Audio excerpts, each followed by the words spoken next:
Okay, we're going to go ahead and get started. According to my clock, it is 5 o'clock on the nose. So I'm going to call the meeting for the November 16th, 2023 school board meeting to order. Our first order of business is I would like to introduce you to a Don Tyson School of Innovation senior, Ashley Rodriguez Acosta, to come forward and lead us in our Pledge of Allegiance.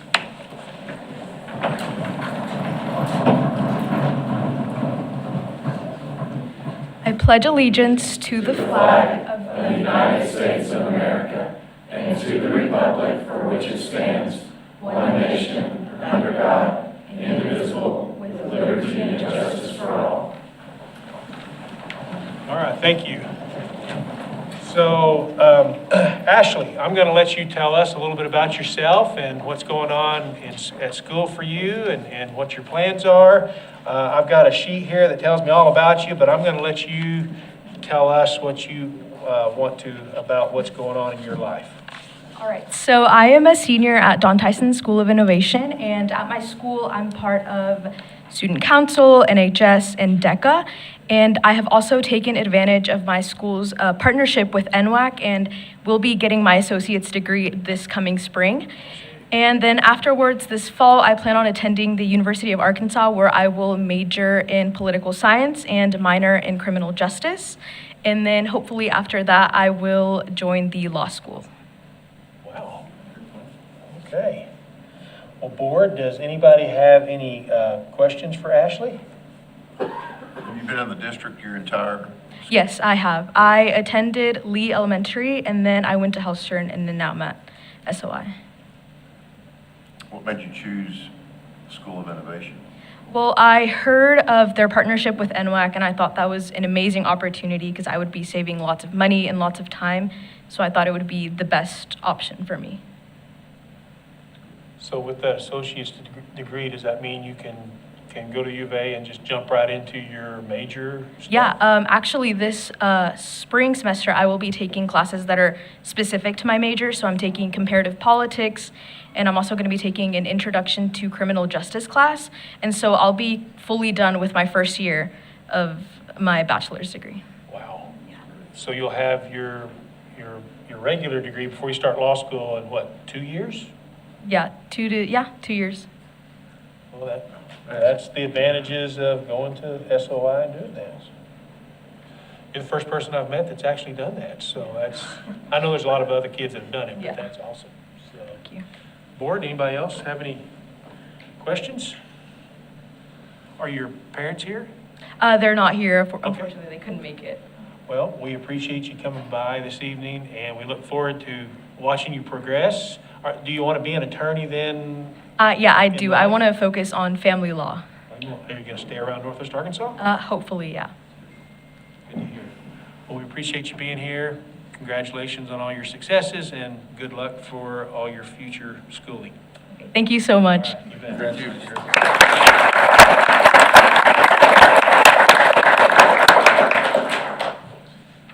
Okay, so that brings us to our agenda. Are we good on our agenda? Yes, sir. Okay. I make a motion that we accept the agenda as presented. We have a motion by Mrs. Cook and a second by Mrs. Creek to accept the agenda as presented. All those in favor, please say aye. Aye. Any opposed? All right, next thing on the agenda is the consent agenda. Looks like it really just consists of our last month's board meeting minutes. Does anybody have any questions or corrections with that? I'll move to approve the consent agenda. Second. We have a motion by Mr. Bell, a second by Mr. Owenby to accept the consent agenda as presented. All those in favor, please say aye. Aye. Any opposed? All right, now I'm going to turn it over to Dr. Cleveland to run through a bunch of honors and recognitions from folks throughout our district. Okay. First on our list is I want to tell the public that our school board is going to be engaged in the Arkansas School Board Association ASBA conference that's taking place in December, is it where you are going to be christened as the president? Does it happen this Yes, time? I will become the president of the Arkansas School Board Association, I think the second day maybe, I'm not sure. At some point during that time, I will come away as the president. So for those of you that don't know, that's kind of a big deal. Mr. Hutchison is serving at the state level, and that just shows the effort of our school board and the prominence of our school board in the state. So congratulations to Mr. Hutchison. Thank you. We look forward to that. We also are going to be presenting, there are 2 presentations. We'll do one on our CSSO program where Damon Donnell is really going to be the catalyst for that. But Mr. Hutchison will be on the panel as well. All board members are invited to be on that panel because you were significant in that conversation. Another one will be superintendent board relations that we were asked to do.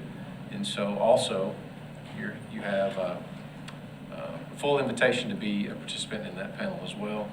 Mr. Hutchison and I will probably lead that, but it would be good. So anyway, that's coming up the 6th through the 8th, if I recall. And I think all of you are signed up to go. So it's a great deal. Thank Before you. you go Yes, to sir. the next thing, can I make one quick recognition? I know it's not in here, but I just want to say, we had our Springdale, Leadership Springdale class today. There's 4 or 5 folks here from that class I want to say hi to, say, wave. We had 2 of our people present to that, Kelly Williamson and Rodney Ellis, both presented. Did a great job, at least I think they did a great job.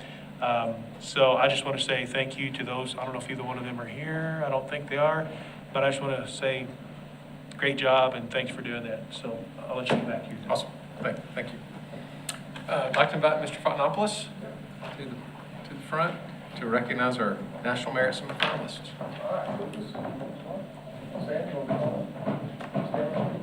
If you don't mind. I want to introduce Lucas Folliart and Sam Carrero behind me, who are our National Merit semifinalists this year. So what these kids were able to do back in their junior year was to take last year, take the National Merit semifinalists, or what they call the PSAT NIM squat test. They scored in the top 0.5% in our state. These are 2 young men who are from our COVID moment, if you will. There was a lot of homeschooling there, if you remember those days. And so they came out of that fire as now our national merits. And I'm really proud for them. What they've got to do next is, of course, get with their counselors in our district, in their schools. And they're going to move from national merit semifinalist to a finalist. And we have a really good rate here at Springdale Public Schools to do that. Just to give you a little bit of a for instance, last year, or this incoming freshman class, I can't think of one student at the University of Arkansas that received the help me. It's in the honors college. I just lost it. Fellowships. Fellowship. Thank you. Just lost my mind. Just got it back. The fellowship scholarship was a national merit semifinalist or finalist.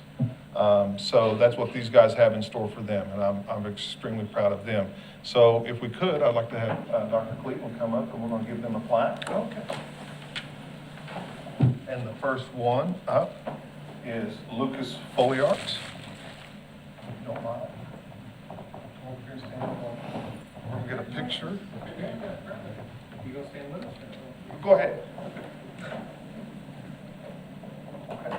Come on over here. And if you don't mind, I'm going to let you speak here in just a second. And then our next one is, of course, Sam Carrero. Sam, come over.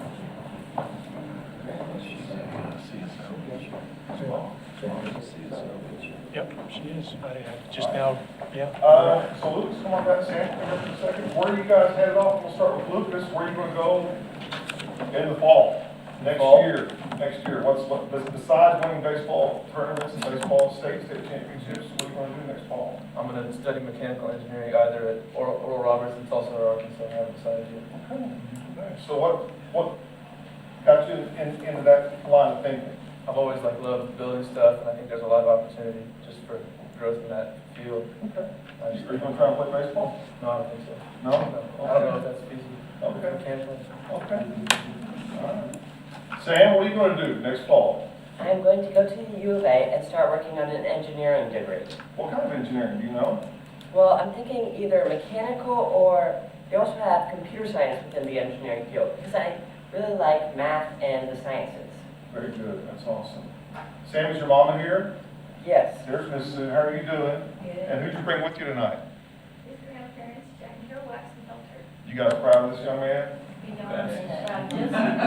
just to say real quick, I got Sam when he was 7.5, and he came from just the saddest neglectful background. And he hates me saying, but he's high functioning autism, and he went from low functioning and just a mess. And he has just excelled. He has pulled himself up, loves school, gives it his 100% all, and he's just the kindest, lovely person, and I'm so proud of him. Well, we're proud of him too. Awesome. Absolutely. Samuel, I love that shirt you're wearing up there. Yeah, it's great. Now, Luke, is your mom and dad, are they here? Yes, sir. Hey, how are you guys doing? What do you think about this young man? Proud of him, aren't you? Yeah, absolutely. We very much appreciate this friend like he's fantastic. Awesome, awesome. Well, I know it doesn't happen in a vacuum. It happens because of teachers, it happens because of parents involved, it happens because folks pushing, it happens because we've got folks that are constantly giving support, either from the school board, from your office, sir. So it doesn't happen all by itself. And so I just think these guys deserve a round of applause and congratulations.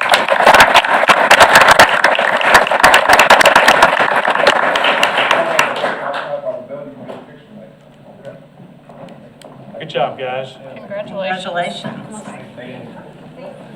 Great job. Last thing to talk about the silver award. Is that next? Good job, Mom. Yes. So, say it again? AP? Yep. Thank y'all. So next, I wanted to chat about this, Harbor High School received what is called the Silver Distinction on the AP School Honor Roll. The AP School Honor Roll recognizes schools, this is through the College Board, of course, whose AP programs are delivering results for students who are broadening access. Schools can earn their recognition annually based on the criteria that reflect a commitment to increasing college-going culture, providing opportunities for students to earn college credit, and maximizing college readiness. There are the levels of bronze, silver, gold, and platinum, and I'm happy to report that Har-BER received the silver level for that. That is to say, their college culture, 40% or more of the graduating cohort took at least one AP exam. For college credit, 25% or more of their graduating cohort scored a 3 or higher, at least on one AP exam. And they optimized college readiness. 2% or more of the graduating cohort took 5 or more AP exams during high school. At least one of those exams had to be in the 9th or 10th grade year. And so I just want to kind of give an applaud to Dr. Greep over at Har-BER High School. And of course, none of this probably would have been true without Margaret Robinson and her push and leadership in the AP program over there at Har-BER High School. Just to give you a little bit of an update, this year, 859 students at Har-BER High School have signed up for 1,596 exams as of today. Last year, that number was 757 and 1,243 exams. So that's 100 more students already and over 300 more tests signed up for. So they're only getting bigger, better, faster, and stronger. I think that's just way cool for this district, because you've got students that are going in that CTE route. You got kids that are going into that college-bound route. And I just think that speaks of what you can do at Springdale Public Schools. You can do what you need to do. And I think that's cool. Any questions that you guys might have? Any comments? Good job. Awesome. Thank you. Thanks, sir. Coach Pemble?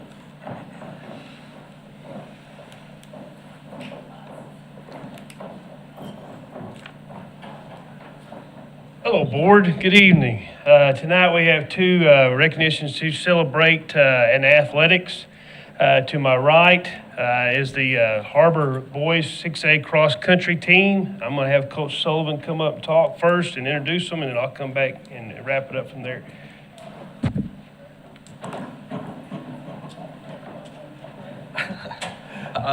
Awesome. Thank you for having us, letting us come tonight. This is our team. We have 29 boys on our team. We took 9 to state. We were runner-up, obviously. We just found out, actually, before we came in here, on top of being second in our state, which is we were second at every high school in the state, we are ranked top 10, we're still figuring out the number, in high schools in the South. So these boys have put in a ton of work. It's a lot of early mornings, late nights, a lot of pain, a lot of stretching. But we have Aiden Van Leer, Zach Van Leer, Jonathan Mendez, Grant Tabis, Nazareth Manjarez.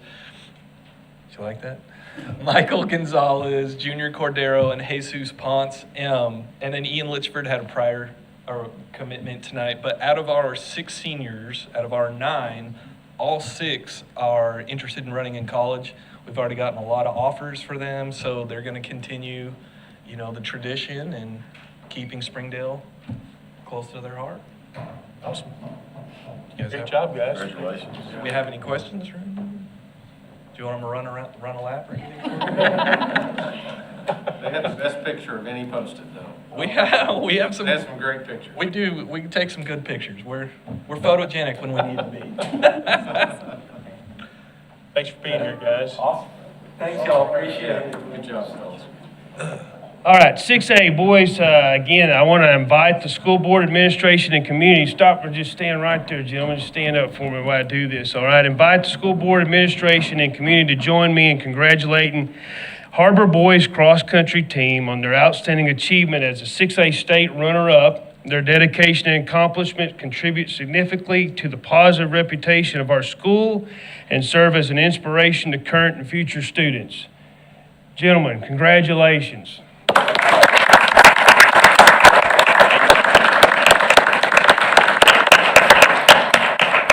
Okay, you guys can just walk right out this door right here. They'll set you up for your picture. Yeah, Coach King. I didn't say Coach King. Coach King, staff, Coach Sullivan and Coach King. To my left, I want to introduce Charlie Horton and Coach Rippey from Har-BER Girls Golf. I'll let Kim talk just a little bit, and then I'll come back up with the microphone after that.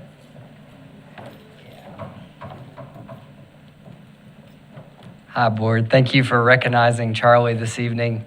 If this is her 4th time to be here, it's quite remarkable. I said this at our signing the other day, but she's going to go down as probably at this point the most decorated athlete in Har-BER High School history. She got the privilege of being on a team in 2020, 2021, and 2022 that won a state championship, and our team fell short this year. So she stepped up and won the individual championship by herself. The story's kind of cool, so I'm going to let her tell how many shots you won by and how it kind of happened. And then you can ask her questions if you'd like. Charlie Horton. Hi. So I'm not the best at stories, but I'll try my best. For all you non-golfers out there, I was on the final hole. I don't check the live scoring because I would stress out if I did. And I was on the final hole, and I hit a horrible first shot. I can't even see the pin. I'm in tall grass. I'm like swinging my practice swing, and I'm not finishing my shot. So I'm like, what in the world am I going to do to get a par here? So I end up punching it out, and I hit a hill just perfectly, and I roll up about 15 feet from the hole, and I make that birdie. And that puts me at a tie with the leader. She has 4 holes left. So I have to sit I have to wait for her to finish, and she eventually ended up missing a putt on hole 18 for me to win. So, yeah, it was stressful. But yeah, so it's one of those weird things where I'm like very thankful that she missed it, but at the same time, but yeah. You had to make yours, though. Yes. You stepped up and she didn't. Okay. it was pretty cool seeing her around the 18th grade because several of the groups had stopped to watch her finish because they knew that she was right off the lead. There was probably 40 or 50 people, and several of the, Springdale members were following her around as well, and her whole team. And it was pretty cool to see when she made the putt. It was pretty ruckus around the 18th green, so pretty cool to see. Awesome. Where are you going to school? Currently, No, where are you going? I'm assuming you're going to golf. Well, she signed a letter, so I'm. Right, so where? yes, I am going to play at University of Central Arkansas next fall. Or hopefully I'll get a psychology degree, and I want to go into either, I want to become either a sports psychologist or a therapist. We'll see which one I like more. Awesome. Good plan. We'll see. It's hard. There's a lot that goes into that, but you'll see. Congratulations. Thank you. Real quick for you. Yeah, it was amazing seeing coaches right. The balcony was full. Everybody that was possible at the tournament that volunteered for it at Springdale. I'll get into that in just a minute. But again, as we celebrate this accomplishment, let us express our appreciation for the dedication and the passion exhibited by Charlie Horton with 3 state championships and an overall state championship by herself. Her success serves as an inspiration to peers and reinforces the positive impact that extracurricular activities can have on the development of our students. I invite the Springdale School Board, administration, and community to join me in congratulating Charlie Horton for her exceptional contributions to the success of girls golf in our state. Her achievements reflect the high standards of excellence we aspire to uphold within our school community. Thank you, Charlie Horton.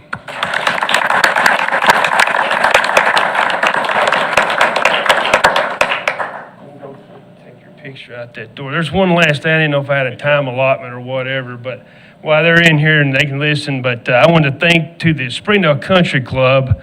We hosted this girls 6A state girls tournament, and I cannot tell you how many people contributed, volunteered, how many phone calls I've got. When can you do it next time? Which we probably will have the boys in 2024.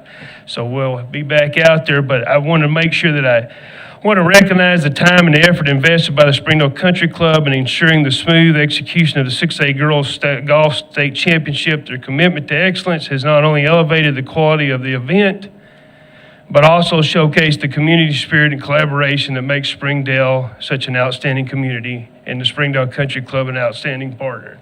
Thank you, Board. If there's any questions for me, anything like that, good night. Thank you. Good night, Coach. Yeah, it was top notch.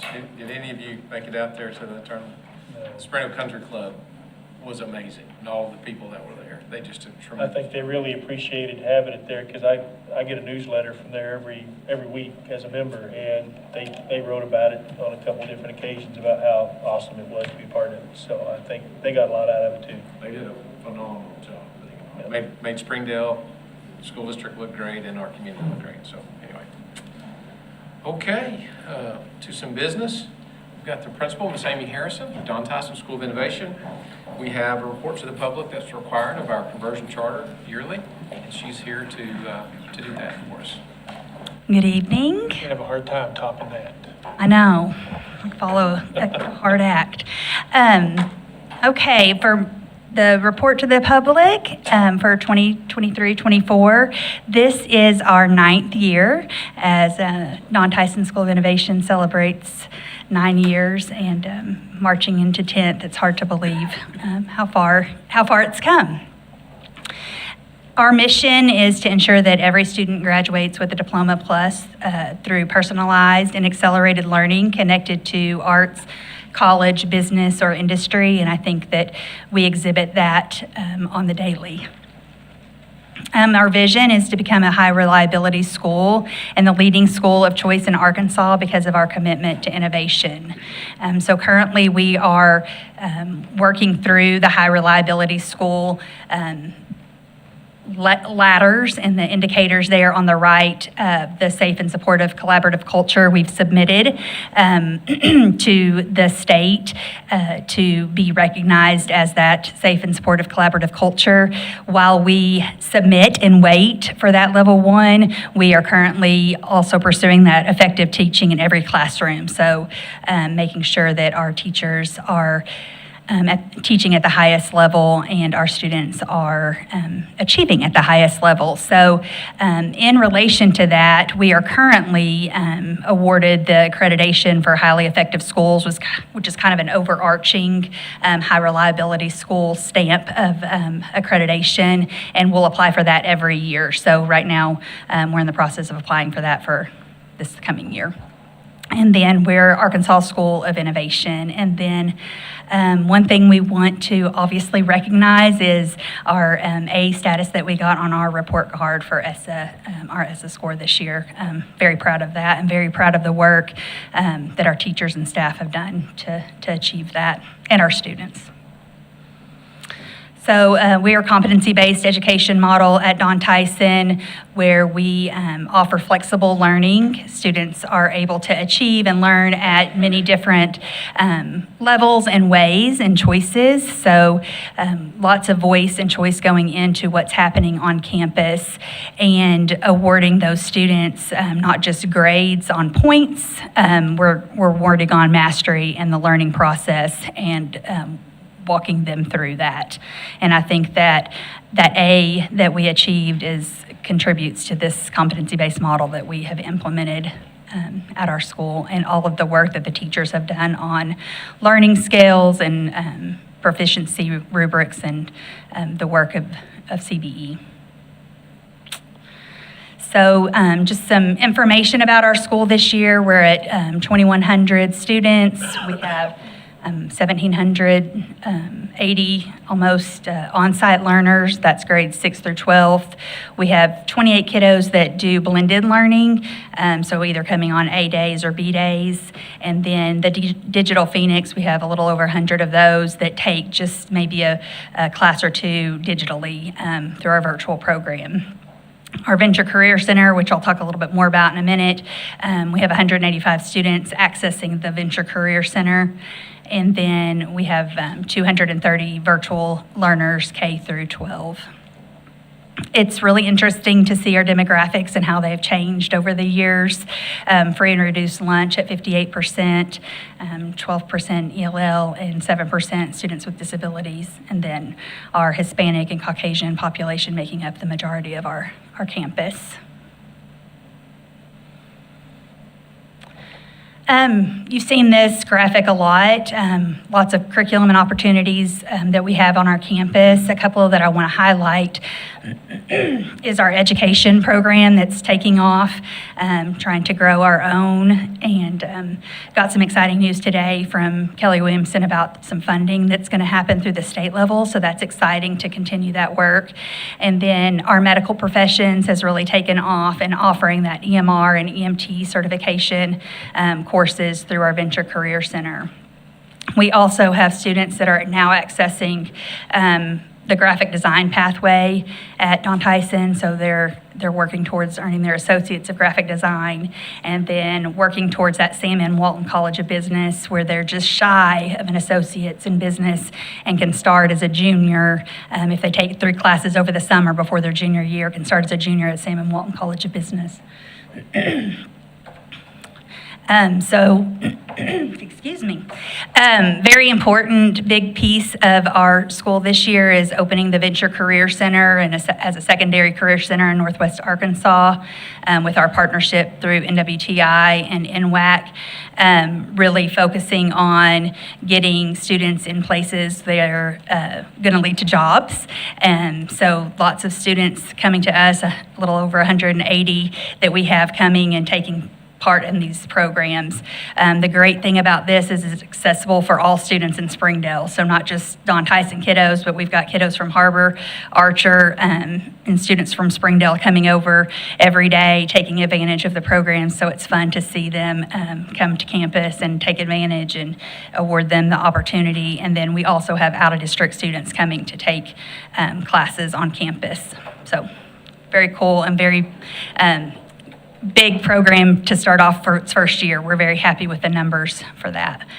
And then we also, continue to have our virtual innovation academy serving our kiddos in grades kindergarten through 12 through both synchronous and asynchronous settings. We have a lab on campus where students are able to come in and take advantage of the one-to-one teaching if needed, or we have lessons that happen that they're welcome to come on site to have that interaction with teachers. And a little bit about our learning model. We're finding great success in our college and career readiness courses that are offered in grades 6 through 12. The courses are embedded with graduation requirements, and then those teachers are highly trained in all the offerings we have on campus because there's a lot. So those teachers really coach and help those kids through every grade, 6 through 12, to make sure that they are being exposed and taught all of the things that they need to make good decisions on what they're going to take as they move forward through our programs. And then, of course, our associate's degrees and internships. We have our real world speakers that we used to call Real World Wednesday, but now we've moved to Tuesdays and Thursdays. And then on Wednesdays, we've been doing this year a new thing, Phoenix Inc., where once a month, our 6th through 8th graders come to the Performing Arts Center and then have something that's relevant for them. This week, we just had Ashley and a group of 11th and 12th graders do a student panel that was very good for those students to hear what they wish they would have known in 6th through 8th grade at Don Tyson and what their pathway has been. So I've never heard it so quiet in the Performing Arts Center as I did on Wednesday when those juniors and seniors were talking to 6th through 8th graders. It was great to see how interested they were in hanging on every word that those upperclassmen spoke. I said, y'all should just start teaching the classes because they were just so interested in what they were doing. Really cool to see. This is 2023, the end of the year. In May last year, we had 22 students, grades 10 through 12, that earned the 30 to 59 credit hours. 6 students earned their associate's degree with 60 hours. We had 45% of our face-to-face and blended kids and juniors and seniors taking work-based learning, whether that was an internship or pre-apprenticeship or through a career practicum.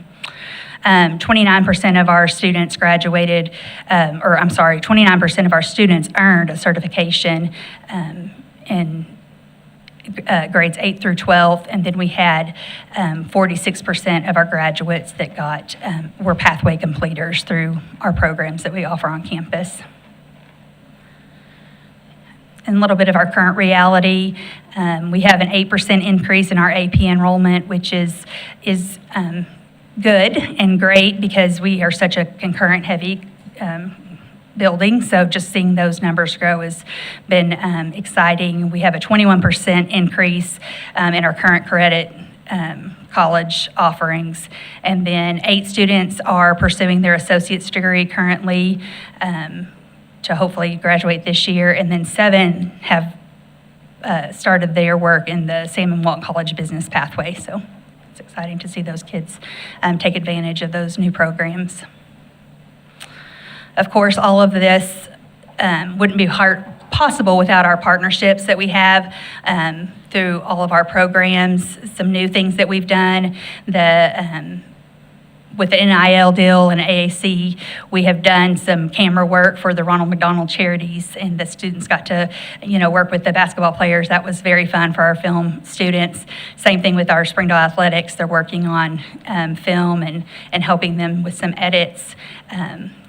Levi's Gastro is working with some of our culinary students to hire them, and then we're working with Mercy to get medical CNA kids jobs second semester after they've gotten their license. So we've got 5 in the pipeline to get that. So exciting for those new partnerships that we've made.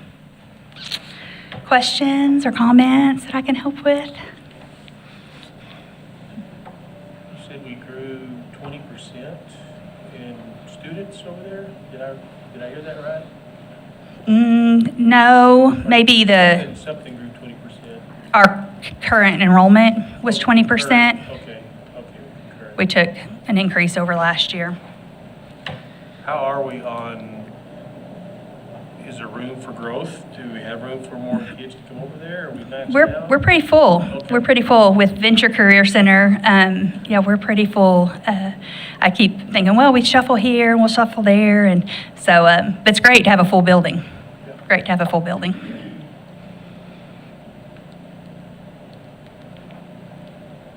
Lauren, anybody else have any questions? Okay. Thank you. Thank you. Thank you for your time.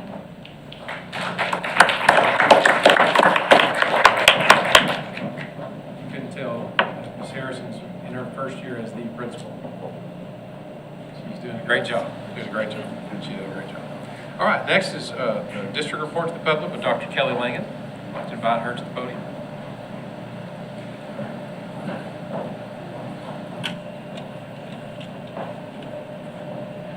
Good evening, board. Good evening, Dr. Cleveland. How are y'all doing? Good. So I can figure out how to work the clicker. So the annual report to the public is part of our rules and regulations required to deliver this every year, to see how we're doing. First, we'll start off by remembering our mission and vision and why we're here every day. And we want to pursue educational excellence. We want to ensure a safe and inclusive environment, empowering a community of learners. And that's what we provide here in Springdale. And we'll see that through, well, we saw that through Ms. Harrison's offerings and what Don Tyson is providing for our students through DTSOI. And we'll see more of that in all of our schools in our programs. And our vision to provide personalized, innovative, and culturally diverse of learning opportunities to launch each of our students into a successful life pursuit. We continue to have our big audacious goals, where we want all of our students to be on or above grade level in reading and math every year.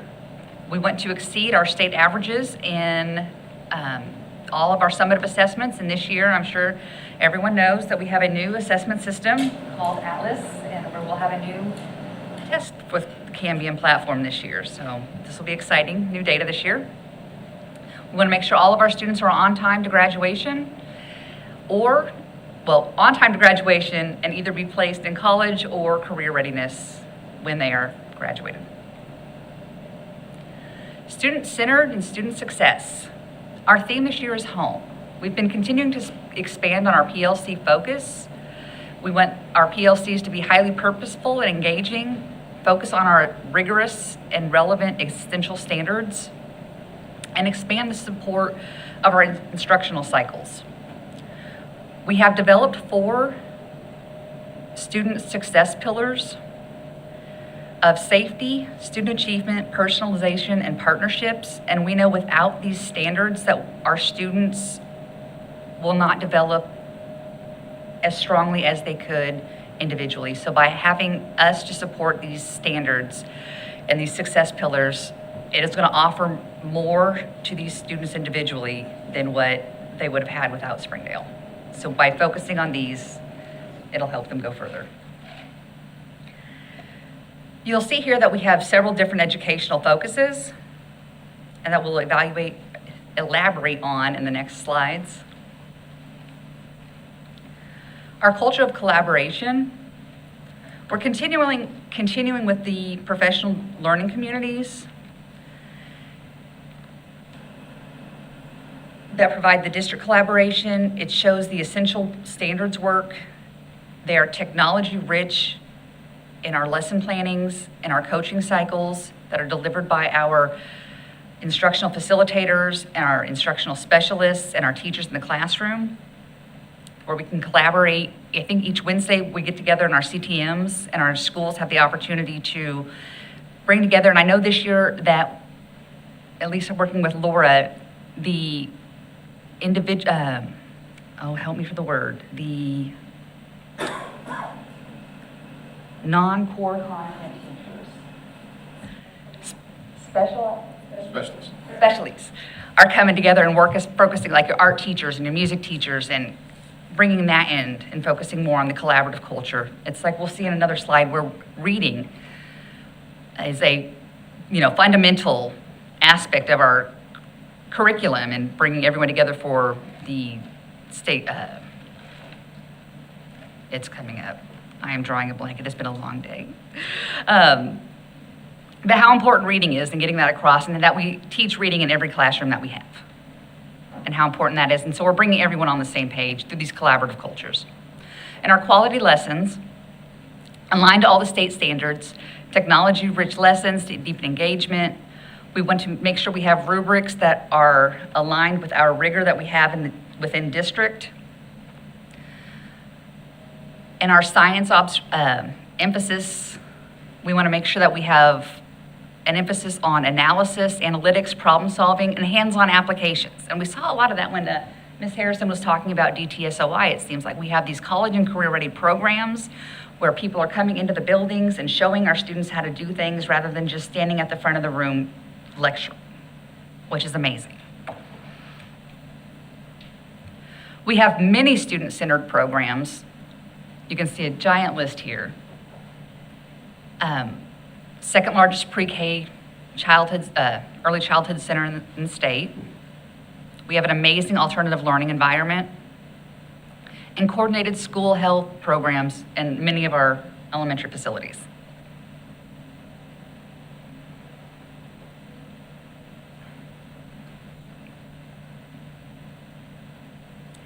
Advanced placement programs.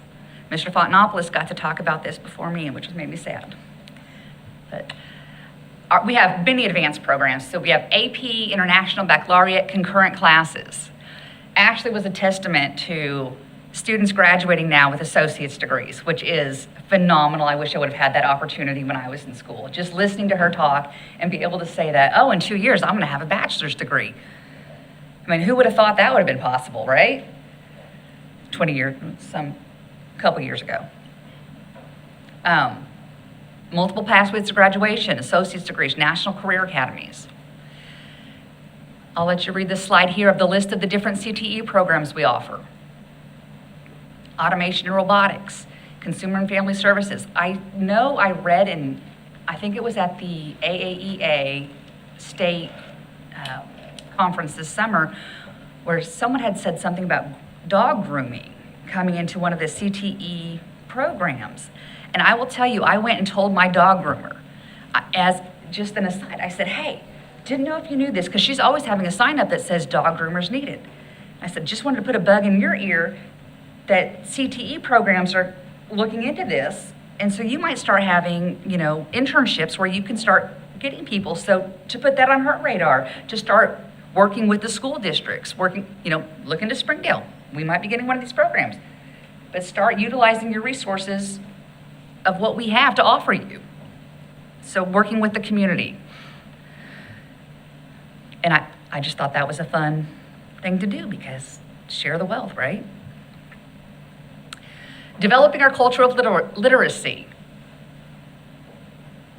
Phonics First, we're continuing with that. We have developed a great system, Roots, that mirrors the Arkansas Reading Initiative. Our goals, we want to continue to focus and strengthen our instruction and build that community collaboration. I talked a little bit ago about bringing all of our teachers on the same page of teaching that. We have all of our students able to read.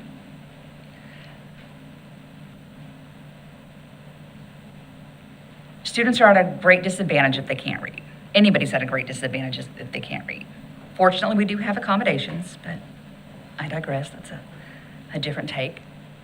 But we want to make sure that we are giving students the best chance they can by having these high-quality, research-based instructional strategies for every classroom. And our authentic numeracy. We want to give meaningful mathematics learning experiences, kind of like with that science, hands-on experiences. Get students in there, learn from observation, not just having someone lecture to you. So we want these research-based strategies and practices enriched with professional learning experience and supports the way the state's moving, parent-friendly engagement.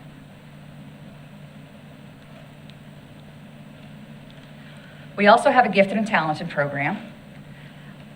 We have almost 2,200, literally almost 2,200 students identified in our gifted and talented program. That's pretty amazing. In our 8th to 12th grade students, gifted and talented students, they are served through our honors classes, advanced classes, AP classes. Our 3rd to 7th grade students receive at least 150 minutes weekly of GT and resource class. So we are hitting all of our students. We want to give them the best opportunity. And I promise you that we are doing everything we can to identify our gifted and talented students, because Ms. Plumley comes to me and asks for assessment results on what else can we look at.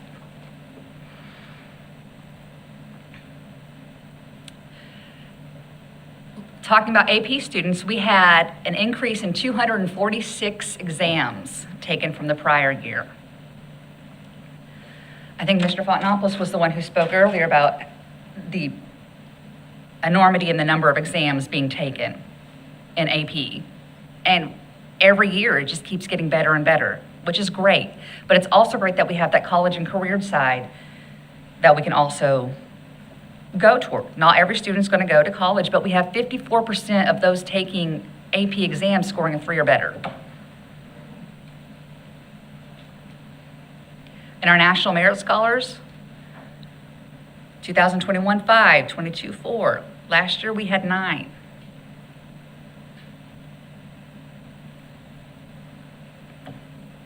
We have 26 East programs in the district. Engineering and Architecture Academies, Library Media and Investigation Hubs, Genius Hour.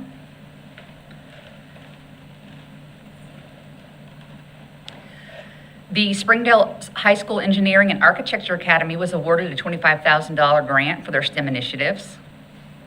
You can see their goals and objectives listed here.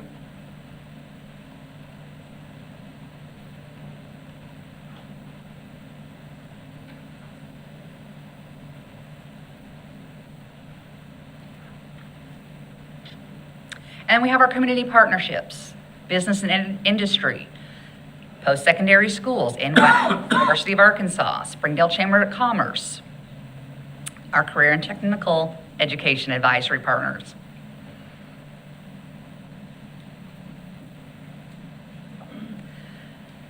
We are always promoting our parent and family engagement because we want our families involved. We all know that the more families are involved with our students, the better achievement we're going to have. So we have our Springdale Family Literacy Program that supports 8 schools throughout the district. Let's get our families into the building. Let's see, again, the more present our families are, the better our students are going to respond. Here we can see our demographics. These are our current demographics as of November 2nd, 2023. Total enrollment of about 22,000 students. About 33% English language learners. 73% economically disadvantaged. About 13% of those new to the district. That's a pretty good number.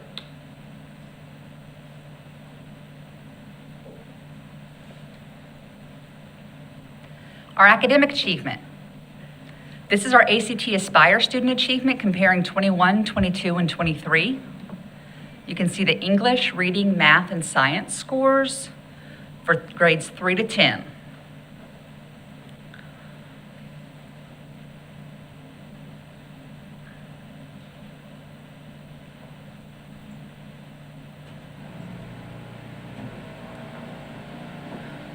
Do you have any questions on this?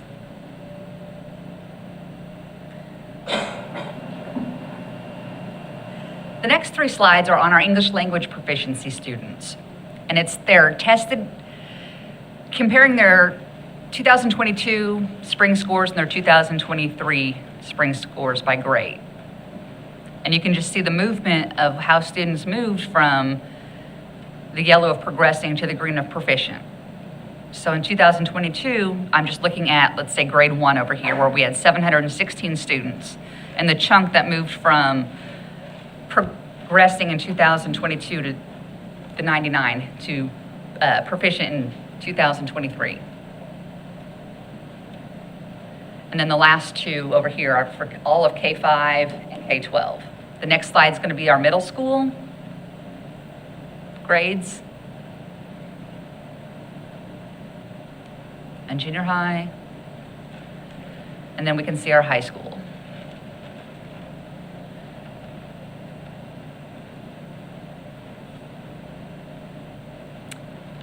And I don't think this slide got updated, unless it didn't get deleted, and I apologize for that because I'm looking at the labels at the bottom.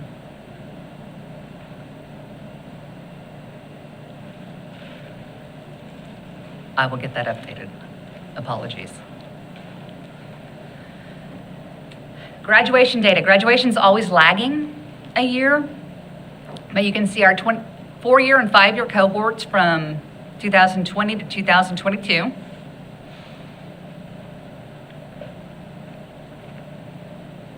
Compared to the state, in 2022, Don Tyson has exceeded the graduation of the state. Har-BER High School and Springdale High School for 4-year and 5-year have lagged just a little bit.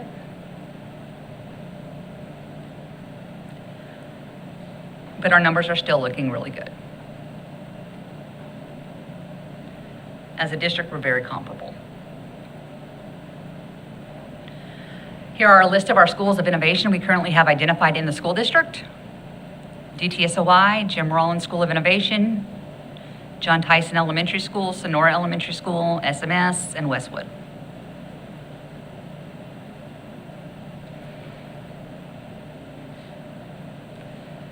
And our data on bullying that is required to be reported every year.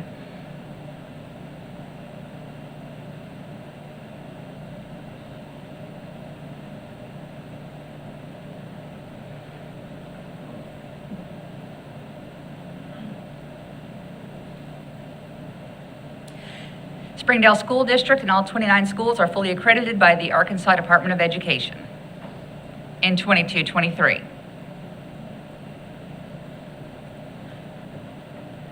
And as Dr. Cleveland has told us, he is grateful to our dedicated staff for their unwavering commitment to student success and to our valued stakeholders for their ongoing support and in shaping our educational community, and we are grateful to our wonderful school board. Do y'all have any questions for me? This data will be posted on our website too, right? Yes, sir. Corrected one, will we? The corrected one, yes, ma'am. Yes, but yes. There are a few things that I would double check. Thanks for being here. Thank you. Okay, thank you, Dr. Langham. Next is something that you all have been highly engaged in, which is our 10-year master plan. That plan has been work that you have really directed over time. I have, there he is, Dr. Stein and Mr. Allen Athey, who will be going over the 10-year master plan. Keep in mind, this is your plan. Anything that you feel needs to be changed or altered, we certainly have time to do that. It's due in February, so this is an opportunity to get that, your feedback, community feedback, and so forth. So there's Dr. Stein and Mr. Athey. Board, thank you for letting me be here. Present this is master plan we have here. Now, I just want to warn you, if I get scared, I start screaming. All right, so I'm not a really good speaker. No. So I'll go over this with you. If you have any questions along the way, feel free to ask. It's our 6-year master plan. We do a master plan every year. It goes in a 2-year cycle for funding. The timeline for the 2024 master plan is due by February. What it does is it looks at the facilities and we strategize on how to get these facilities either repaired, replaced, or built. So going through this, Springdale School District. What we put on our master plan is if we, like I just got through saying, is if we come up with projects along the way that is a structural project and it's not on the plan, then we add it to the master plan. So that is part of it as well. And this slide here just kind of gives an overview of the things that go on the master plan. We improve our academic facilities and our workforce readiness facilities and things of that nature. These are the ongoing projects and some estimated cost associated with it. On this slide, we have the Southwest Junior High, which is a replacement of most of the old school, as well as Central Junior High and Springdale High School. As you know, George Elementary got hit with a tornado, and we went through and we were already doing a partnership program at that facility, and the participation from the state was around $700,000 on that. So we went through and redesigned and made it a better facility. But those are estimated numbers on those projects. So these projects here, Jones Elementary, Westwood Elementary, and Elmdale Elementary, had been approved to replace most of those buildings. We do not know funding on these buildings. We will not know funding until May 1st of next year. But they have approved to do the construction. They've found that the buildings, they are part of their FCIs. Their FCI numbers qualified to replace them. And George Elementary School, that is also on the master plan to redo the heat and air units, and we'll find out funding on that as well. This is some of our future plans. Springdale High, we need to continue to maintain some things, and we've seen some settling in the tennis courts and do some field improvements and some ball improvements. Work on some multi-purpose spaces. HAR-BER High, kind of the same thing. We want to improve and maintain everything to be the best in the state and to continue to serve the students of our district well. We have on our master plan here at the Treehouse Pantry, we're working on trying to get a walk-in freezer. That's our community outreach location. And working on T.G. Smith, trying to do some upgrades at T.G. Smith to make that school a little bit better. Can we go back there, Mr. Ranky? Absolutely. Are there any questions or talking points on this you'd like to explore? I know that we have some athletic turf conversations. I mean, we've got Springdale Highs is due to be replaced and some other things. And so we have a lot of aspects of those improvements that are really jammed in this one slide. So certainly we can pull those apart at a later date, and certainly in a work session if you'd like to. Thank you, Mr. Ranky. Absolutely. So this slide here is some of these projects have already been done, and some of them are yet to be done. This is such a large project. We had to replace the roofs, most of the roofs on these schools. This is, we've been working with the insurance for roughly a year, and we've been working on the roofs for a year, and we won't finish this project for another year. So the majority of this funding is from the insurance on that, and that's also on the master plan. Some of the roof structures we had to do a little bit different design for the safety of the kids. Not that the roofs were in a bad design, but being able to do the construction while we're having school. We had to come up with some ingenious ideas. We have some great partners out there, trade partners that helped us with that. That's pretty much a good overview of the master plan. Do you have any questions? We have some pictures of some of the projects in just a moment in the construction updates.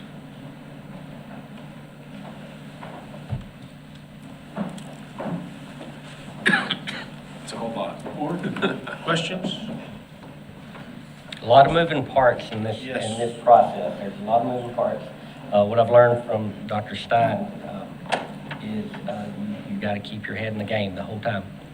All these roofs that we're having to replace because of hail damage, are we going back to same kind of roof? Yes, we are. So when we replace them like for like. So if it's a certain profile of the sheet iron on this roof, we go back with that same profile. We match the colors. Like I mentioned before, some of them were a little bit different. We have roofs there and we're putting roofs on top of roofs. So that has to be re-engineered, and we got to make sure that the engineer will hold up to that. The State Department looks at the plans. That's why they're on the master plan. Some of the colors change a little bit because they're not sun-baked, and some of the trim around the edges get changed a little bit just because we're laying a roof on a roof. But yeah, to answer your question, for the most part, Same basic material? same thing. Mm-hmm.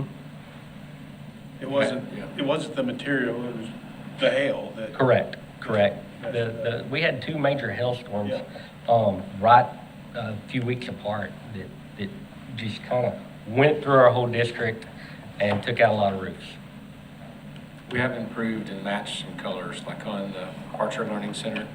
That roof system will be a different color, a better color, more that matches the colors. And we're getting the red off of the HAR-BER. Yes, Making it blue.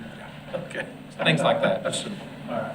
Cleanup items. So how do you go about internal facility updates, like bathrooms out of date, you got, sinks and It's a good question. carpet and, So because a lot of these projects make the outside of the building better, but not the inside. correct. Now, also on some projects we've done in the past is electrical, plumbing, partnership projects where we go in and we upgrade the entire electrical system in the building. So those internal projects are basically maintenance projects. For instance, the master plan has us going and looking at the entire district for ADA compliance. So we're doing that, and that's just part of the rules with the master plan. So Dave Qualls over maintenance, he does an amazing job in updating those as we go along. Are you asking how we rank what we do, like if we're going to Yeah, have bathrooms that at and- a school, or how do we get to them and when do we get to I them? mean, I understand you got normal maintenance and repair dollars, but then do you budget for project dollars? Oh, I understand the question. So what we do there is we'll try to utilize our maintenance dollars.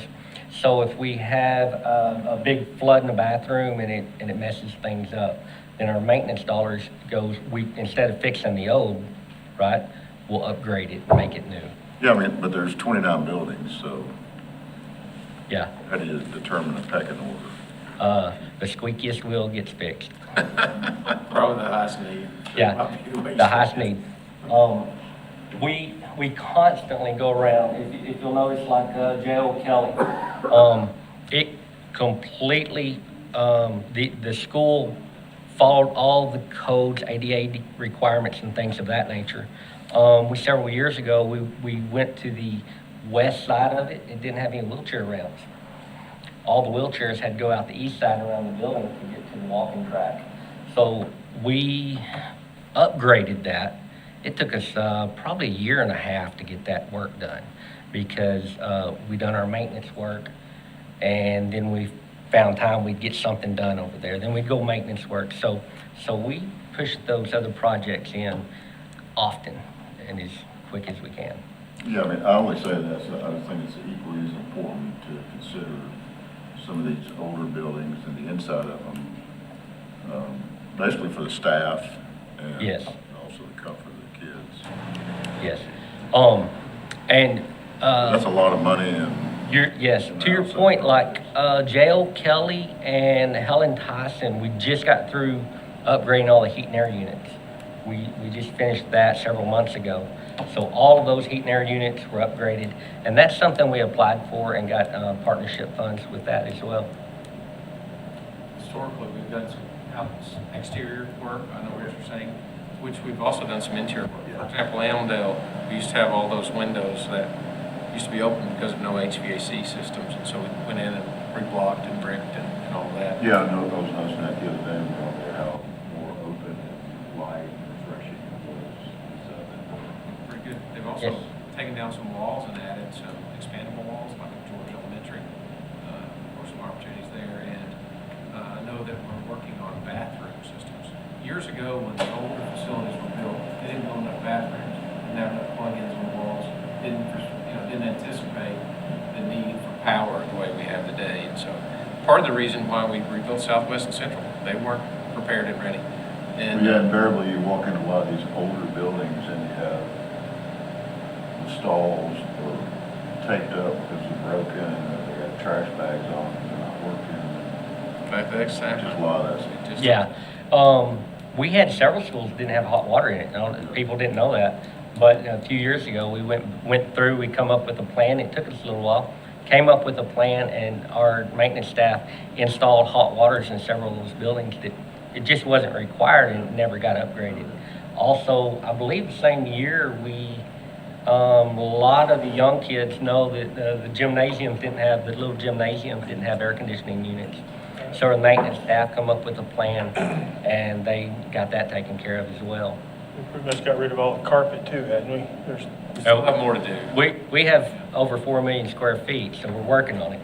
Yeah. But during COVID, I think it was over 200,000 square foot of carpet we pulled up and polished the concrete during that time.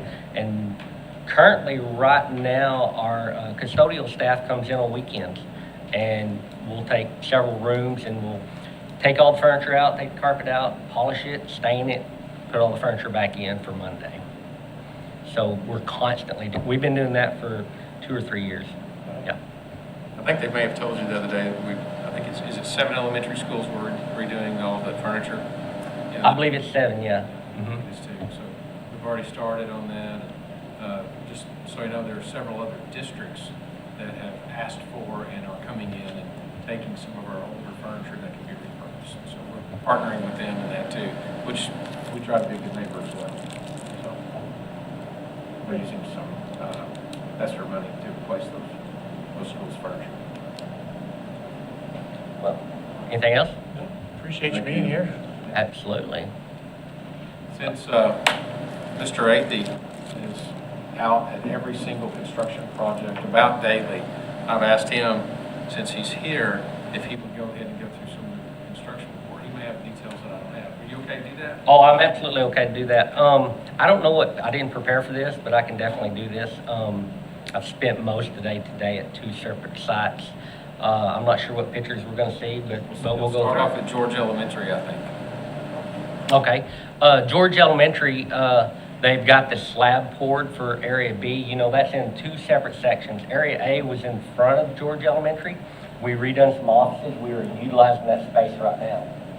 Area B is, if you can look at this, if y'all were in the ribbon cutting, this is about the same area back at the back. We're going to extend the hallway out and around to a new cafeteria in this picture. The slab is poured, and I believe today's Thursday. I believe the block layers are going to start Friday or Monday with the walls coming up on George, and that's the slab there. What you're looking at is over here to the right, that's music room. Right in the center is cafeteria, and then on the far end is going to be the new gymnasium. It's going to be hooked together. We still on time? We're doing good with this one. We had some issues with the rain, and so we are on time. We don't have a choice to push any timeline. We're doing really good on time with this one. There's been some challenges, but we're overcoming them, and it looks good.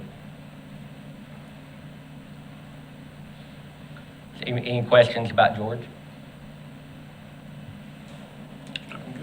Okay. Well, I spent half the morning this morning going over the camera layout and the DSX stuff. So that's going to have several back doors when we get done with it. So Mr. Swope, they do after hours stuff, a lot of that. So it'll have a real nice back entry to it as well, where they can come in and out and just add that. Central Junior High. The brickwork, you can see this is in the courtyard at Central Junior High. They are on the west side, coming up with the brickwork right today as we're speaking. They have sheetrock on a lot of the walls. They've been painting the walls. You know that, I'm sure you know, we lifted 85 heat and air units 2 Saturdays ago with a helicopter. That was very interesting to watch. One of the great things about that was we'd done all that work in 3 hours where a crane would have taken us 2 weeks to do. Not only that, it saved us a ton of money to do that. So if you're utilizing a helicopter for 1 or 2 units, it's really expensive. They were setting a heat and air unit every 2 minutes with this. I got 6 or 7 videos, and they would hook one up, set it, come hook the next one up. It's right around 2 minutes. It was amazing to watch them work. So that was really interesting at this project. Right here is the west side. This is what they were doing. They're quite a bit higher than that. These pictures were taken a couple days ago. But that subcontractor is doing an excellent job on that one. That's the courtyard. If you're standing to the south side of the building, that's the courtyard. The heat and air units you see right here in the center, those had not showed up on site when we lifted the other ones, so those have to go back up. They have to get on top. That's you know, you've heard this over and over again. Supplies have been a nightmare in construction since COVID. But we're coming out of it some. There are a few things that are still hard to get. Electrical components are hard to get, and heat and air units are hard to get. This is down one of the corridors. You can see the ductwork here. Getting ready. They've got the majority of it up, but they have to finish up quite a bit more there. This is one of my favorite features in this school. That is a home ec lab. If you can look at the left side, that's going to have cabinets all the way around it, and stoves and sinks. And on the other side, it's going to have cabinets all the way around that side as well. And there's 2 of these rooms in Central. It is absolutely amazing. The architects done a really good job here, which they're here. They're right up here, like Krista. So we were in there today checking all that out. You can see sheetrock getting ready to go up. It's staged out. I believe that was upstairs. You know, when This is southwest. to do a walkthrough for the school board again, I'll do a walkthrough anytime you want. And it's really easy to do walkthrough. You know, we have to have our protection equipment on. We'll tell the contractor that we're coming. And then we can do a walkthrough anytime you guys want to do that walkthrough. I'll be happy to do it. And I mean, every time I go over there, it looks better and better. Any questions on Central? Excellent. All right, Southwest. Southwest is an awesome building as well. What you're seeing here is the media center. As soon as you walk through the front door, the media center is really open, and you see the handrails above. You got handrails all the way around that media center. It's going to be a really nice building. You can see in this picture, upstairs is mostly sheetrock, and to the right side, most of those rooms are painted. Half of that building is probably already painted upstairs, so it's come along excellent. This is the new cafeteria, looking at the old building, this picture here. It is going to be probably twice the size of the cafeteria they have now. So this picture is standing on top of the learning stairs, and in that space, it's not put there yet, but the performing arts stage area is right here. So that'll be the stage inside that box. This is a room. You can see the polished concrete. They've got a lot of the upstairs polished already at Southwest. So you can see the sheen looks real good, and they're doing an excellent job with that. You can see that the plugins haven't been installed, and the grid in this room hasn't been installed. But if you look at that, imagine that to be a classroom, that large window, right? So the majority of this school has just light blowing right through it. There's not any lights in that picture. That is the lights coming through the window. This is the front of the building. We have a large awning on the front of this building as well. We have a lot of glass. You can see the glass up high. And they are, at the end, you can see them down there. They're working on utilities.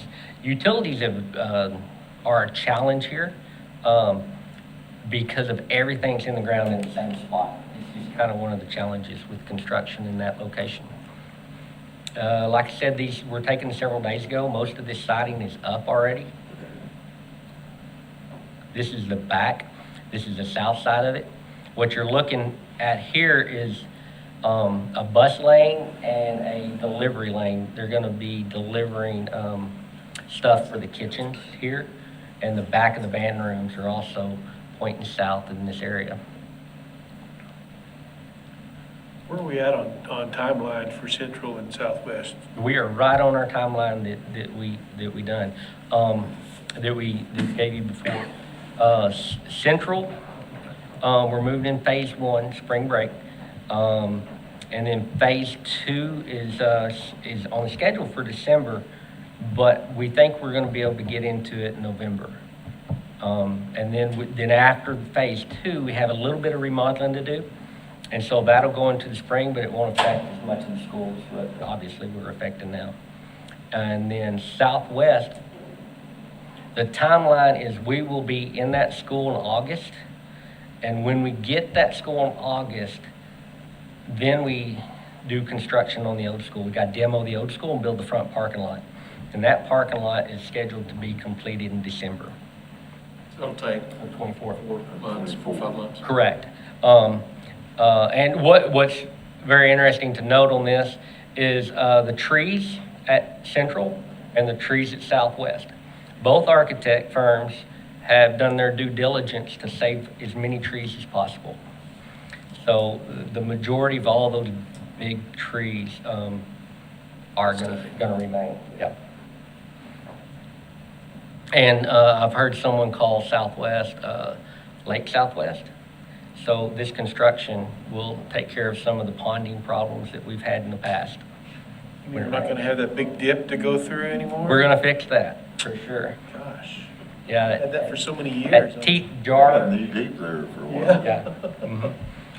Get the transmission out of your car. Got any more questions for Southwest? Okay. Springdale High.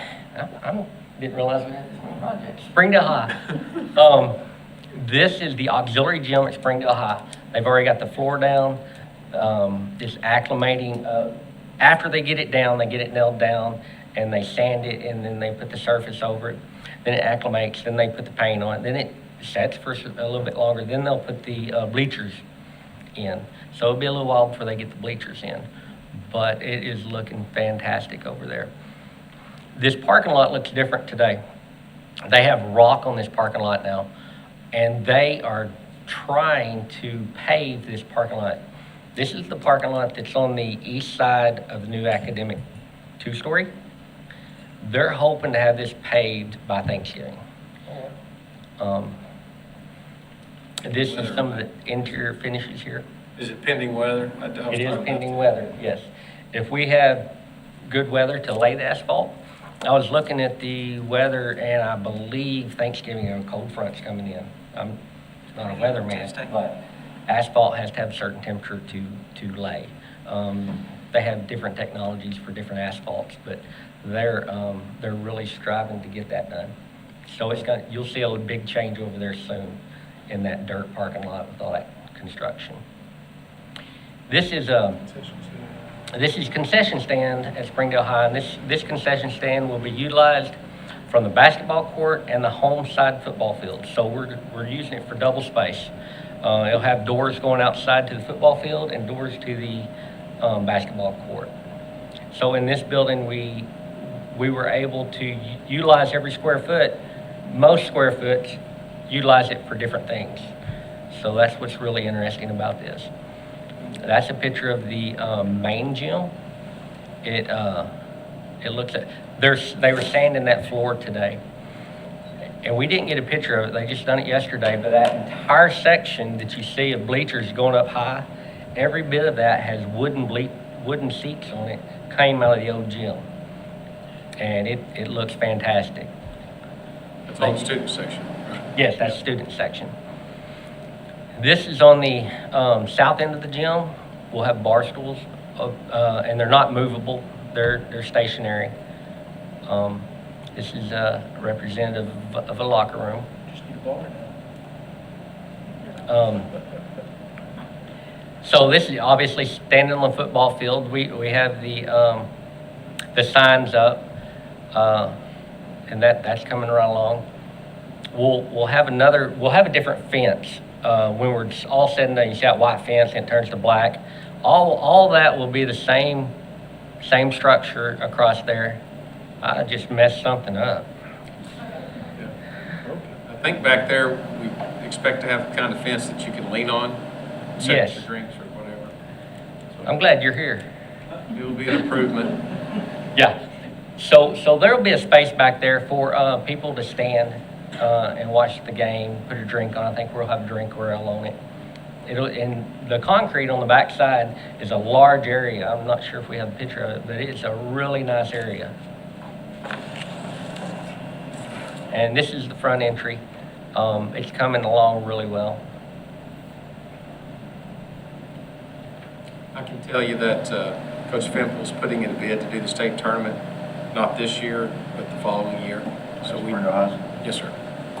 So I think it would be a good opportunity for our district to host that. Of course, we don't know that we'll get the bid. We feel pretty confident that since it's going to be in our Northwest Arkansas region, our other schools, we've supported other districts when they've opened new facilities. So hopefully that'll get done. Y'all have any questions about the construction? For not knowing what pictures were on there and not being prepared, you did really well. I go to them every day. Yeah. Thank you. Yeah, It was a test to see if you recognized each area. I definitely do. I wake up at 3 in the morning working on them. All right. Thank you. Thank you, Mr. Wright. You did a good job. You bet.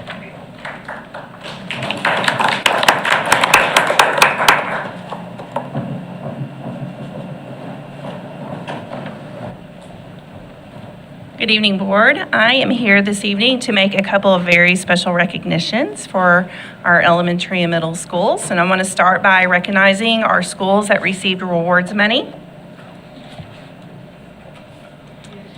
The Arkansas School Recognition Program was created to provide financial awards to public schools that achieve high student performance and public schools that achieve high student academic growth.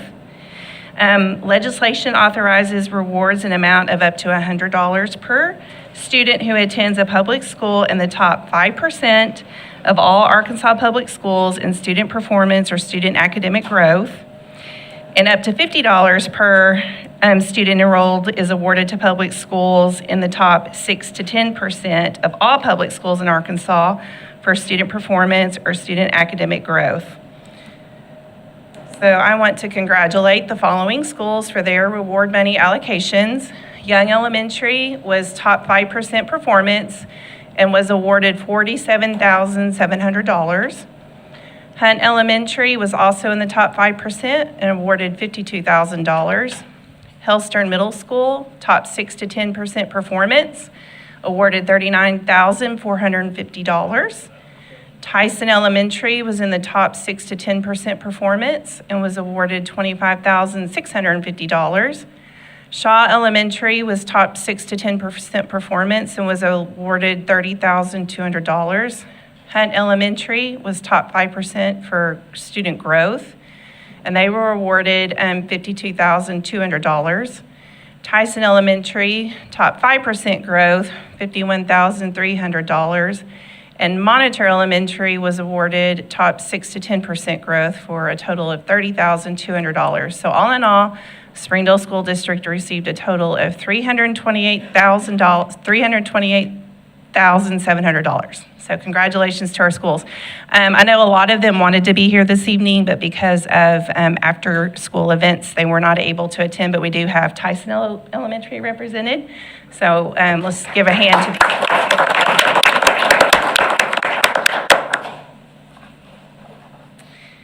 Next, I want to recognize Tyson Elementary School being designated as a school on the move towards excellence. The Schools on the Move Toward Excellence campaign celebrates schools that utilize the continuous cycle of inquiry, which is Plan, Do, Check, Act, to demonstrate improvement on recent state and federal accountability reports. This results in improving student achievement and growth in English language arts and math, while also improving other measures of school performance. Through the Schools on the Move campaign, DESE highlights schools that show significant progress on different indicators such as the following: an increase in letter grade and ESSA School Index score by at least 5 points, weighted achievement score increased by at least 10 points, or value-added growth score was higher than 97.5% of our schools. Tyson Elementary was recognized for a school on the move towards excellence for value-added growth, which again means that they scored higher than 97.5% of the schools in Arkansas with an index score of 87.34. So again, I want to congratulate Dr. Shelley Pogue, Ms. Ashley Kirby, and the staff of Tyson Elementary, and students and families of Tyson Elementary for being designated as a school on the move towards excellence.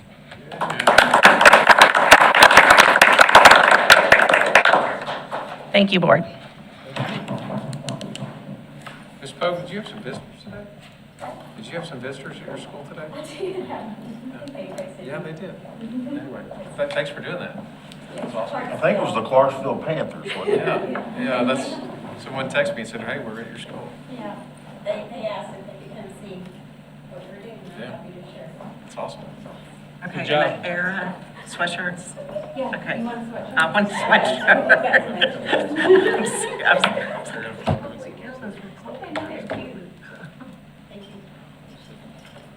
Good evening, board. Good evening, Dr. Cleveland. I just have a few things to present to you tonight. We've got in your board packet, you had the October financial statements.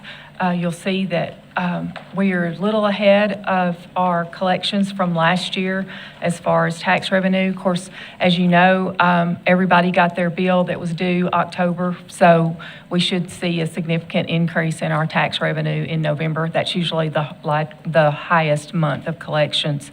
Also, our expenditures are running just a little ahead. They're a little about 1% overall ahead of where they were this time last year. So I feel pretty good about where we are so far this year. And so if you have any questions, I just wanted to mention also, I know you get a copy of the check register in your board report. And so anytime y'all have a question, please feel free to send me an email and I'll be happy to elaborate on those. Are there any questions? All right, board, this one requires action. I'll make a motion to approve the October financials as presented. Second. All right, we have a motion by Mrs. Creek and a second by Mrs. Cook to approve the financials for October 2023. All those in favor, please say aye. Aye. Any opposed? Okay. Thank you, board. Our next item is a resolution for authorization to invest funds.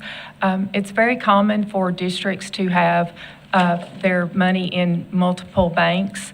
And so historically, we've had ours in one single bank in the community. And so there's been quite a bit of discussion about allowing us to put some of that money in another local bank. And so this is just authorizing me at the direction of the superintendent and the dispersing officer, which is Mr. Emerson, to place some funds. It would just strictly be like a money market account. It's not investing in stocks or anything like that. It's just placing a bank balance in another bank other than our the bank that we have all of our operating funds. And so it's just excess funds that we don't see that we're going to need in the near future. It's just a temporary investment, and this would just allow us to do that as we see opportunities. Is there rates somewhere in these market accounts that you're interested in? What we have had is they would take the T-bill rate plus a certain amount of basis points to that. Our current account that we have, that on all of our bank accounts, we already get interest, and so the rate is the same as what we're already getting, so there's not a decline or anything like that. Hopefully, we'd have opportunities to ask for better rates, and they do adjust those monthly. We want to try to do better with our money and get opportunities to expand those offerings, so. Well, I asked that because if there's not different rates and we're not doing better with our money, and I didn't know if there's administrative cost of moving finances around like that that might hinder any gains you would have unless there was a rate increase Right. somewhere so you gain an advantage. There's not any expense for us to do that. We would certainly discuss with them about maybe giving us a little bit better than what we are currently receiving. There are some opportunities if we did want to do something more than just like a money market account that, where we did commit to leave it for a short period of time in a CEDARS rate. I know a lot of districts are doing that and kind of laddering those investments so that they've always got something coming due, but taking advantage of different rates that are available.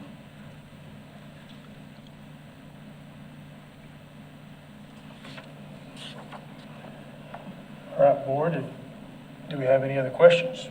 How is the decision going to be made to choose the bank?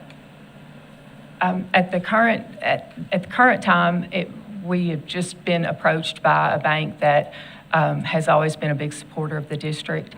And so we felt like that it was incumbent upon us to also be supportive of those community banks. And so we kind of wanted to leave this open so that we could, we didn't want to lock ourselves in to just saying we're just going to do one particular bank, and we would have those options in the future as we see how this works for us. Yeah, I can help you just a little bit. Right now, I know our Education Foundation is using Legacy Bank, and they're really helping us develop opportunities at raising dollars outside of the district. And so we were going to put a little bit over there as well. That way it would be easier for us to manage.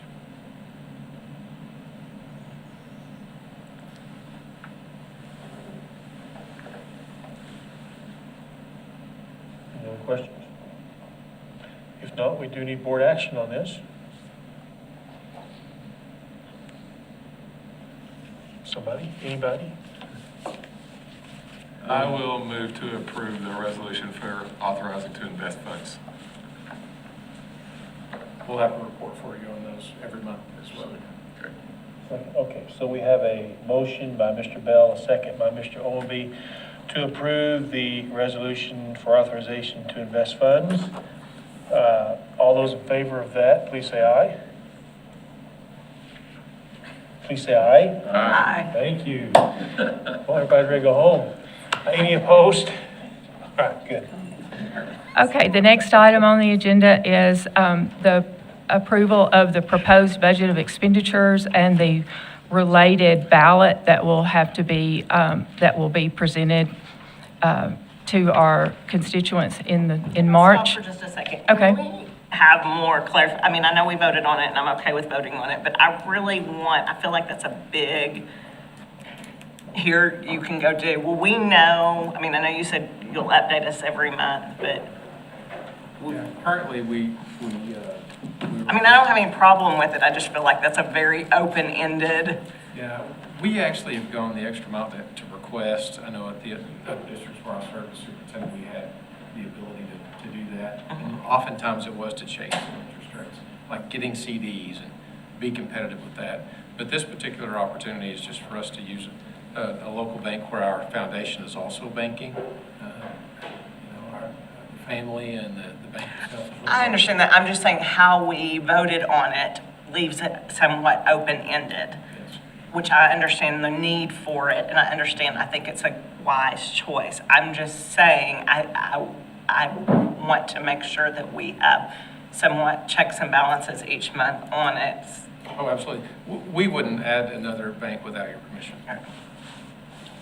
Thank you, sorry if that. Oh, no, that's fine. I'm glad I mean, you I'm okay with it, I just want some more checks and balances on it. That's fair. Yeah. The spirit of No. us doing it also, we need to make sure we keep it local. I mean, Sure. that's part of the intent, I would Mhm. imagine. I guess I'm like Michelle, I agree, we voted on it, it's fine, but if you're gonna ask us anyway, we've just given you this blanket statement, we trust you completely, we trust you completely. Well, almost completely. As an accountant, we have to be professionally skeptical of everything, but we've opened this blanket to whoever is in your positions. So like, we're not just. You can always take it away. Remember, if we hire somebody to go. Well, and it's not, I'm not saying it geared towards, I think the things that you're discussing are great. I just think that worries me long-term of any. Well, and then I think if you go down a rabbit hole of, people that have supported the school district. A lot. Whew, I mean, that's a lot, so. One of the main reasons is because of the foundation's effort. And Yeah. they're making it legacy, and it just makes things a lot easier for us. I don't quite understand how that makes it easier, but, I can explain it to you. okay. Fair enough. I was gonna say, in your accounting. I'm just saying. Sorry. No, you're fine. It'll be a simpler one then. Y'all have seen this before. This is the proposed budget of expenditures. Law requires us to publish this, has to be in the newspaper, actually has to be published by December 7th. And so school districts do this every year. So this is the budget for the 25-26 school year. It's kind of 2 years in advance. It represents a 5% increase over the budget that was approved last spring. And so it also includes the rollback that we have, changing our millage rate on our debt service from 15.5 to 14.8. That language is also included in this tax levy. Again, the second part of the approval is on the sample ballot that will be brought before the constituents or the voters in March. And so these are just kind of operational procedures that we have to do. And there's a suggested motion to use for that, correct? Yes, that was prepared by Beardsley Financial. So, board, we need to take action on this, and Debbie, go ahead. I make a motion to adopt the attached proposed budget of expenditures with tax levy for fiscal year beginning July 1st, 2025 to and including June 30th, 2026, and to approve the related sample ballot. Second. All right, we have a motion by Mrs. Creek and a second by Mrs. Cook. I'm not going to reread the motion. Debbie did a good job a while ago. All those in favor of that motion, please say aye. Aye. Any opposed? Thank you. And the very last item is we had a teacher, Miss Anita Pope, that has, she's a teacher at Young Elementary, that has requested approval to do business with the school district. She has a specialty custom T-shirt, and she would like to receive board approval. In your packet, you had the disclosure statement, and then also a resolution to approve us to do business with her. It is of a small enough amount that it does not require approval by the Commissioner of Education. Okay. Last one, board. I make a motion that we approve the related party resolution for Ms. Anita. Okay. So we have a motion by Mrs. Creek, a second by Mr. Bell to approve the related party transaction resolution. All those in favor, please say aye. Aye. Anybody opposed to that? I think that's all Thank for you, you. Board. I appreciate it. Awesome, thank you. All right. SEA, how are you today? Go Chiefs. Good evening, School Board and Dr. Cleveland. My name is Callie Day, and I am the SEA Vice President and a teacher here in Springdale. I apologize for the casual attire. I came straight from getting obliterated by our volleyball team in a staff or students incentive game. So, I don't dress like this every day, I promise. They whipped you, huh? Oh, wipe the floor with us. Like, a girl literally called me, I think you're a mop. Like, as I was walking out, I was like, we'll deal with trash talk tomorrow. It was fun. We had a blast. It was so much fun.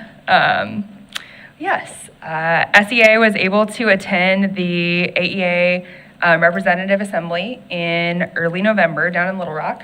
We had the largest group in the state, and this was exciting because it gives Springdale the opportunity to affect change within the organization and working with state legislators.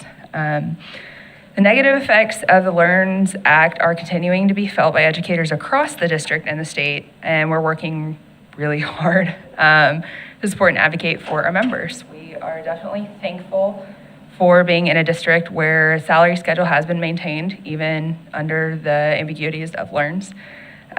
We are grateful for the ongoing conversations that we are having with district administrators surrounding the impact of block scheduling and how it has had an impact on students and teachers. And we are thankful for our students, our fellow teachers, our administrators, and that we get to catch our breath a little bit over the next Thanksgiving week. Awesome. Any questions for us? Board, does anybody have any questions for our SEA rep? Well, we appreciate you being here this evening. Sorry you got your tails kicked. Oh, yeah. But For sounds them, like you had a good time. It was fun. Yeah, it was great. Did anybody sign up? Are there any patrons here that would like to make any comments? Okay, if not, that leaves us with miscellaneous of out-of-district transfers and Carolyn on the Creek, December 1st. Is there any other announcements that we need to go through? If not, with that, we are adjourned. Thanks for being here, everybody.